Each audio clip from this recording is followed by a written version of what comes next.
Bonjour, bienvenue dans ce nouvel épisode de mon podcast littéraire. Aujourd'hui, je vous emmène loin, mais très loin, au cœur des forêts profondes du Québec, là où le silence cache parfois des menaces. Et je vais vous parler d'un thriller psychologique qui m'a totalement happée, qui s'intitule Sauvagine, qui est écrit par Gabriel Filto-Chiba et brillamment narré par Audrey Brisson dans sa version audio sur Audible. Franchement, c'est un roman aussi envoûtant que troublant qui est porté par une héroïne inoubliable et une nature aussi belle que sauvage. Alors, dans cet épisode, je vous partage mon ressenti, les forces du texte, la puissance de l'ambiance et pourquoi ce livre mérite absolument votre écoute. Alors accrochez-vous parce que ce récit va vous faire frissonner même en plein jour. C'est Sauvagine, alors il y a un S. Gabriel Filto-Chiba, elle signe vraiment un thriller psychologique d'une puissance assez rare, parce qu'il mêle tension narrative, introspection féminine et immersion sensorielle dans les forêts profondes du Québec, où j'imagine la vie ne doit pas être simple tous les jours. La version audio qui est portée par l'intensité singulière de la comédienne Audrey Brisson offre vraiment une expérience d'écoute immersive et viscérale. Et en écoutant la voix de Raphaël, garde forestière, solitaire, farouche, l'auditrice que je suis a été entraînée dans un huis clos à ciel ouvert où vraiment la nature magnifique mais menaçante aussi est devenue un personnage à part entière. Moi j'ai renoué là avec un style que j'aime beaucoup, le nature writing, et je m'attendais pas du tout à ça et vraiment je suis ravie. Et dès les premières minutes d'écoute, Sauvagine, elle enveloppe l'auditeur dans cette atmosphère dense, brute et très sensorielle. L'auteur, franchement, excelle dans l'art de dresser le décor. Alors, il y a la forêt boréale du Kamouraska.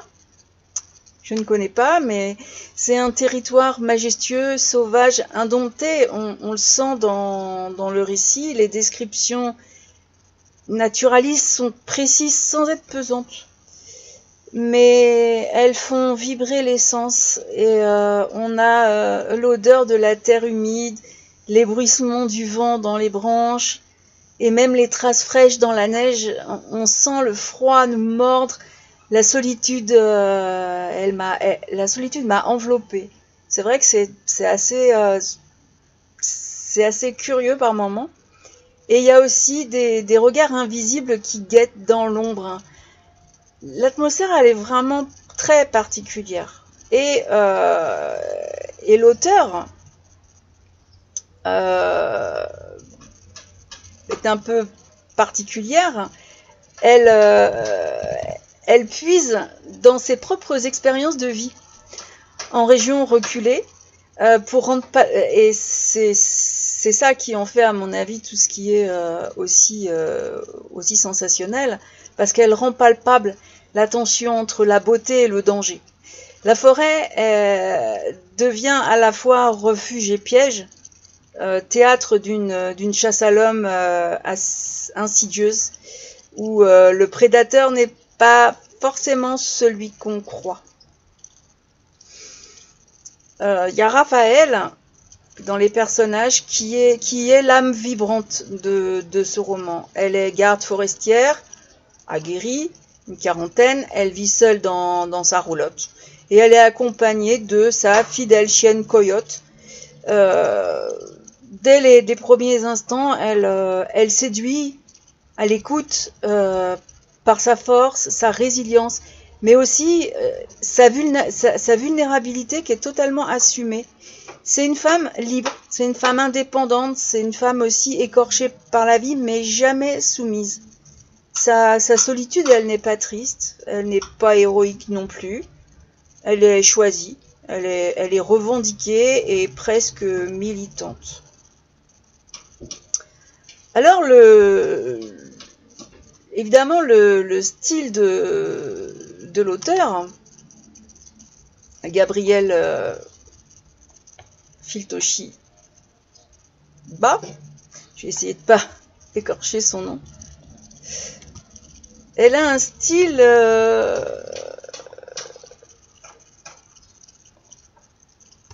qui épouse parfaitement la pensée de Raphaël, finalement. Il y a un mélange de lucidité brutale, de poésie désenchantée aussi, de colère sourde. Et cette voix, elle est incarnée avec justesse et émotion par Audrey Brisson dans la version audio. Moi, elle m'a touchée droit au cœur. Il y a cet accent québécois qui ajoute beaucoup d'authenticité, en fait. Et l'authenticité, c'est une authenticité très rare. Je me suis dit au début, oh là, c'est curieux parce qu'il y a des mots en québécois, mais c'est pas du tout dérangeant et bien au contraire, c'est envoûtant. Ça ancre profondément ce récit dans son territoire et pour moi, en tout cas, ça a renforcé l'effet d'immersion. Et du coup, à travers les yeux de Raphaël, j'ai découvert les violences, alors qui sont visibles ou invisibles, que subissent les femmes, les territoires, mais aussi les animaux. Et ce personnage devient une figure un peu d'éco-guerrière, une justicière sauvage qui est guidée pas du tout par la vengeance gratuite, mais plus par un besoin profond de réparation, de respect. Elle parle beaucoup du respect. Et de ce qui se passe dans un endroit que finalement, je pense que peu d'entre nous connaissent. Ils doivent pas être nombreux en habitants au mètre carré. Donc il y a les ouvertures de chasse et tout le foutoir autour. L'intrigue se déploie avec une efficacité vraiment redoutable. Alors c'est vraiment pas un thriller d'action avec un rythme effréné, hein. C'est un récit de tension psychologique. Il y a vraiment de la traque particulièrement insidieuse où le danger se tapit et se dévoile peu à peu. On le sent dans le récit. Et le déclencheur, il est simple, il est brutal, c'est la chienne de Raphaël qu'elle retrouve assez grièvement, grièvement blessée par un piège illégal. Et ce choc émotionnel devient le catalyseur d'un basculement. Et dès lors, on a la peur qui s'installe, mais aussi la rage. Parce que y a beaucoup de choses autorisées et malgré tout, il y a quand même pas mal de braconnage. Et les indices s'accumulent. Il y a des traces humaines autour de sa roulotte, des marques de menaces, une peau de coyote sur son lit. Bon. Moi, en tant qu'auditrice, c'est vrai que j'ai ressenti cette montée d'angoisse. Chaque regard dans l'obscurité, chaque souffle retenu, et alors l'auteur, je sais pas si elle l'a vécu, mais elle joue vraiment avec elle a joué avec mes nerfs, sans jamais céder à la facilité, ni au spectaculaire. Il y a rien de tout ça là-dedans. Tout est suggéré et tout est construit avec beaucoup de minutie. Et selon moi, c'est ce qui rend ce thriller vraiment efficace et il nous prend aux tripes tout en nous faisant réfléchir sur ce qui se passe, puisqu'il y a un fond de nature. Voilà. Et vous savez combien je suis sensible à cette cause.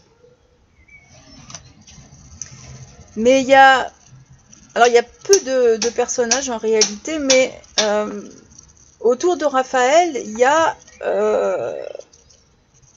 les rares personnages sont finement dessinés. Alors il y a Lionel, qui est un vieil ami bourru et très loyal. Lui, il incarne une forme de sagesse rurale et de bienveillance protectrice, presque paternelle pour Raphaël. Et c'est pas un personnage qui est là pour sauver l'héroïne, mais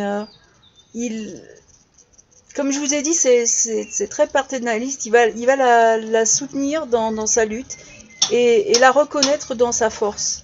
C'est un personnage qui est très peu présent, mais qu'on aurait envie de découvrir un peu plus. Mais puis il y a aussi Anouk, qui est aussi une ermite, qui est insaisissable et qui est l'allié inattendu finalement. C'est un personnage féminin magnétique. Elle incarne une forme de sororité puissante et instinctive. Et entre elle et Raphaël, il y a une complicité qui va naître.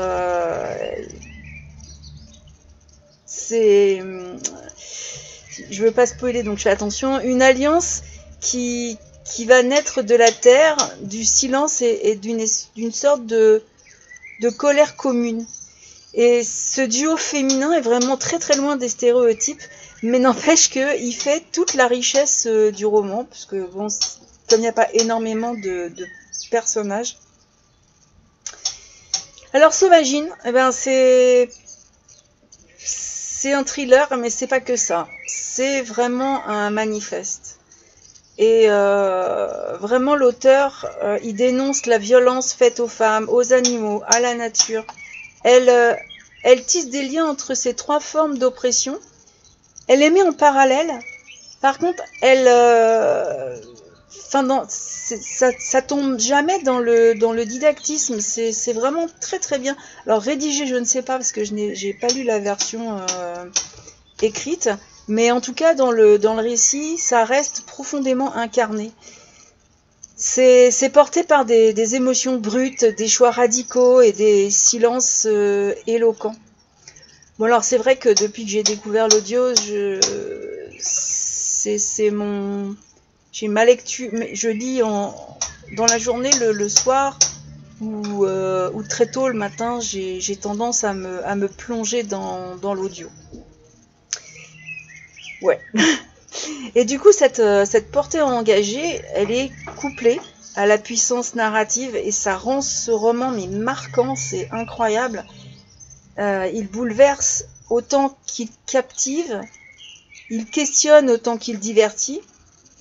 Enfin, il voyage, il fait découvrir certaines choses et il laisse des traces, comme les empreintes dans la neige autour de la roulotte de Raphaël. Pour moi, c'est vraiment le coup de cœur audio à ne pas manquer. Littéraire, très probablement, parce que vous vous en ferez peut-être aussi une idée qui sera plus en accord avec ce que vous êtes, puisque dans la lecture, c'est juste votre propre imagination qui va venir, alors que moi, je l'ai écouté d'une traite jusqu'au bout de la nuit. Et franchement, Sauvagine m'a laissé ébranlée et admirative. Il y a la voix d'Audrey Brisson, je l'ai dit, elle donne vie à un personnage qui est inoubliable. Dans ce récit qui mêle avec brio le suspense, l'engagement et une sorte de poésie sauvage. L'auteur rejoint d'emblée la liste de mes préférés à suivre de très près, parce que j'ai vu qu'en plus c'est une trilogie et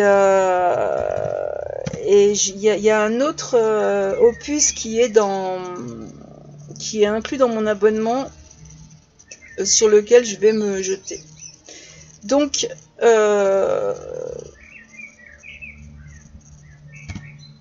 on va peut-être être plusieurs fans, mais enfin, si vous aimez les thrillers vraiment psychologiques, atmosphériques comme ça, les personnages féminins qui sont puissants, les récits qui sont ancrés dans une nature omniprésente, ça fait du bien. Ce roman est fait pour vous. Alors, comme je l'ai dit, si vous avez un abonnement Audible, il est compris dedans, mais il y a la version, il y a les versions Pocket et ça serait vraiment dommage de passer à côté de cette pépite littéraire québécoise. Moi, j'ai qu'une chose à dire, c'est une recommandation vraiment limpide à découvrir sans hésiter. Je voulais ajouter quelques mots sur cet auteur qui est quand même une voix qui est engagée et enracinée dans la forêt. J'ai été surprise de son histoire parce que Gabrielle Filtoshiba n'écrit pas la nature, elle la vit.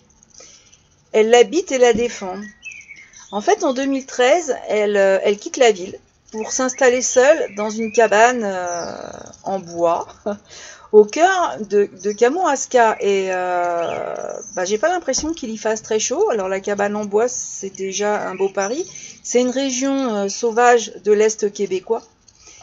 Et pendant 3 ans, elle y vit en quasi-autarcie, sans eau courante, sans électricité, bon évidemment sans réseau. Vous imaginez bien que dans un secteur pareil, personne n'est venu installer une antenne qui servirait pas à grand monde. Et c'est une expérience radicale qui va nourrir profondément son œuvre.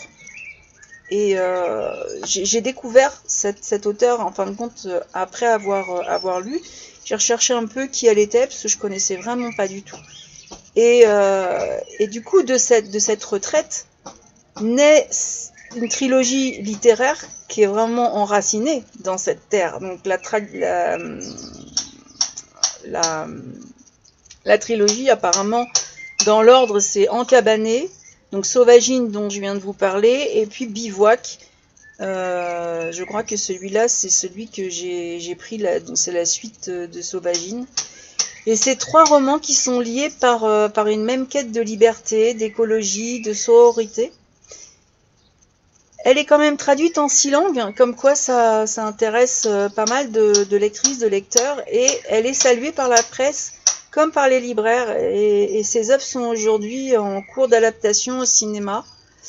On verra ce que ça peut donner. En tout cas, en 2023, cet auteur dévoile aussi une autre facette de sa sensibilité. Elle publie La Forêt barbelée, et c'est son premier recueil de poésie aux éditions du Castor Astral. Alors, moi, les recueils de poésie, c'est pas mon truc, mais apparemment, c'est quand même une plume à la fois brute, poétique, engagée et contemplative. Et ça fait d'elle une auteure qui est incontournable de la littérature québécoise contemporaine. Donc ce serait vraiment dommage de se priver de cette découverte. Je vous invite vraiment à la découvrir et en revenir. J'aime toujours autant que vous reveniez en discuter avec moi. Je sais que parfois je vous donne pas envie de lire les bouquins parce qu'il y a évidemment il y a ma sensibilité à moi qui en ressort, mais tentez le coup, regardez à la limite à la bibliothèque si vous voulez pas faire un investissement qui va pas vous plaire, mais tentez, parce que j'ai une sensibilité littéraire qui est pas forcément la même que la vôtre. Par contre, quand vraiment il y a des bouquins que je laisse de côté, il y a des raisons qui vont que tout le monde va remarquer et dont je ne parle pas sur ce podcast parce que ce serait à mon sens ça servirait pas à grand chose quoi. Voilà, donc mis à part donner une critique abominable sur une œuvre, je préfère ne pas le faire. Donc évidemment, vous avez toujours l'impression que tout m'a emballé. C'est sûr, parce que je vous parle que là, c'est vraiment un coup de cœur et j'aime savoir ce que les uns et les autres en retirent. Voilà. Donc quelqu'un m'a dit, ben ça donne pas envie de lire le livre. C'est dommage, parce que mon avis et mon retour n'engagent que moi. Je vous donne une idée et après allez voir, renseignez-vous. Il y a d'autres chroniqueurs, il y a d'autres sites, il y a vraiment... vous pouvez avoir une très grande diffusion d'avis, de retours sur les sites marchands, sur les sites... les sites spécialisés. Il ne faut vraiment pas hésiter et si je vous donne envie de lire ce livre, tant mieux. Dans le cas contraire, ne vous arrêtez jamais au retour d'une seule personne. C'est un conseil que je donne en général. Voilà. Je vais vous souhaiter un très bon week-end. Je vous retrouve très bientôt. C'est vrai que je lis énormément en ce moment. Et en attendant, je vous dis à la prochaine.